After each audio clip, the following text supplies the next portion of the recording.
Les filles, les garçons, c'est encore Henriette Dupont qui dit tout le temps, je suis contente, je suis contente, je suis contente. Ce matin encore, je suis contente parce que je suis en voiture et puis je roule. Et quand je suis en voiture, je fais des vidéos. Et quand je suis dans mon lit, j'écris. Je refais tout à la même chose, vous me connaissez. Voilà, au fait, c'est pour entrer dans le sujet.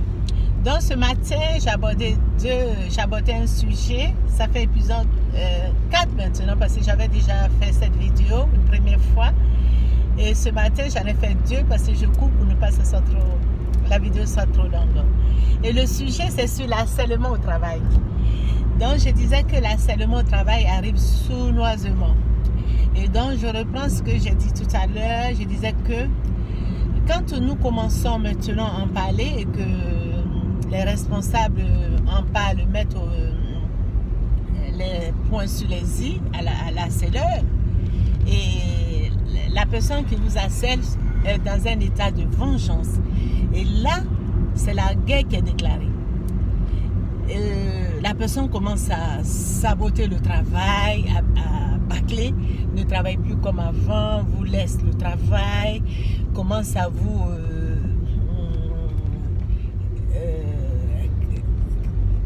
critiquer, je dirais, et puis parle derrière votre dos, raconte, vous sentez que la personne vous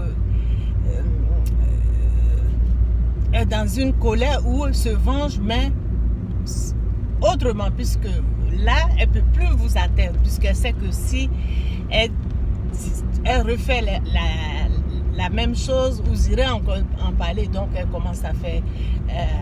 à se mettre à parler sur votre dos, que je dirais. Et là, vous sentez que quand vous arrivez, la personne, il se taise. Et quand vous sentez que quand il discute, que vous arrivez, il se taise,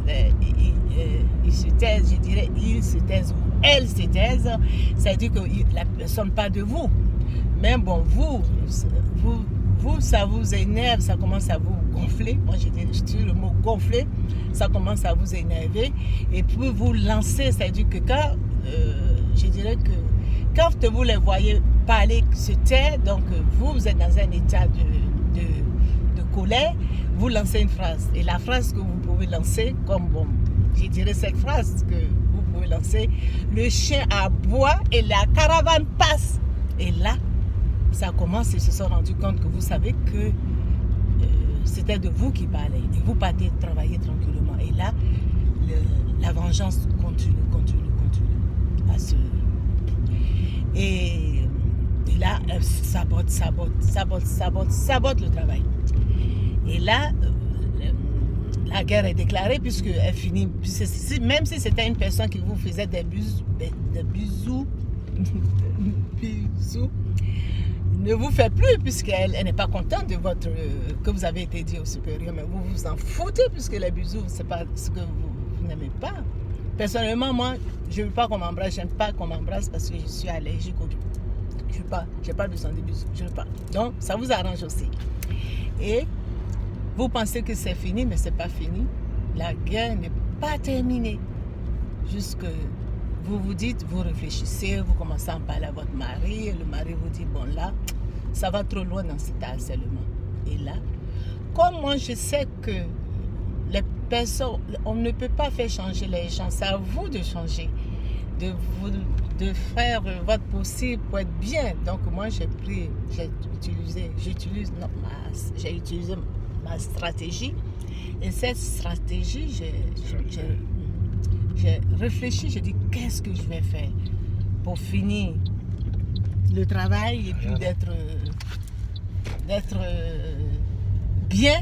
J'utilise cette stratégie et ma stratégie, c'est de fuir cette personne, de fuir. Donc, quand cette personne est à gauche, vous êtes à droite. Quand cette personne est de l'autre côté, vous êtes de l'autre côté, vous fuyez. Vous ne voulez plus rester à côté d'elle pour travailler. Vous allez ailleurs, vous faites... vous utilisez toute la journée, vous utilisez cette stratégie d'éviter cette personne. Et vous l'évitez et vous avez compris que c'était la seule solution pour ne pas voir ce qu'elle fait et pour ne pas vivre l'harcèlement autrement, par la vengeance du travail, vous l'évitez. Et là, vous gagnez votre journée, c'est-à-dire que le soir, quand vous êtes bien parce que vous l'avez évité toute la journée, vous avez travaillé loin d'elle, loin, mais elle, comme elle est toujours dans l'esprit de vengeance, elle vous suit, elle essaie de vous, mais quand elle arrive, vous partez ailleurs. Quand elle arrive, vous partez ailleurs. Et là, vous êtes bien. Et le lendemain, vous avez trouvé la façon de faire, c'est génial, vous avez trouvé. Et le matin, vous arrivez au travail. La personne est de l'autre côté, vous êtes de l'autre côté. Et là, vous allez de l'autre côté et la personne se pointe devant vous. Et en face de vous, veut vous énerver. Et là, qu'est-ce que vous faites, toi? J'explique cette histoire parce que je vais vous expliquer cette anecdote. Ça veut dire que, puisque je parle de l'expérience que j'ai vécue, parce que quand je parle, c'est quelque chose que j'ai vécu. Donc, je vais parler comment j'ai pu réagir. Et quand cette personne s'est mise en face de moi, était à côté de moi, je lui ai dit, là, c'était trop. Je lui ai dit, va ailleurs. Et elle, quand je lui ai dit d'aller ailleurs, elle ne bougeait pas. Et non seulement elle ne bougeait pas, elle a commencé à se moquer de moi, a commencé à me naguer, à se moquer, à faire comme ça. Me dire, et moi, la colère a tellement monté. Boum! C'est parti. Il n'y a pas de boulangerie, tout est fermé. Le coup est parti. Le coup est parti. C'est-à-dire, au lieu de taper, je pouvais... Non, je pouvais gifler, mais je ne voulais pas gifler. Je ne voulais pas taper parce que je savais ce que je faisais aussi, parce que moi, je n'ai pas l'habitude de taper. Je ne veux pas taper. Pourquoi? Parce que je n'ai pas envie de... Et puis même, je pensais même à rien. J'étais dans une colère qu'elle c'était en face de moi, qu'elle me naguait, qu'elle se moquait de moi. Et là, comme nous travaillons avec des casques, donc j'ai tapé sur le casque, son casque s'est envolé, bon là-bas. Et là, elle a été saisie. Saisie, elle ne s'attendait pas du tout, et avec ses lunettes à moitié. Et là, elle voulait venir sur moi se bagarrer maintenant, parce qu'elle savait ce qu'elle faisait. Et moi, je lui ai dit, surtout ne me touchez pas.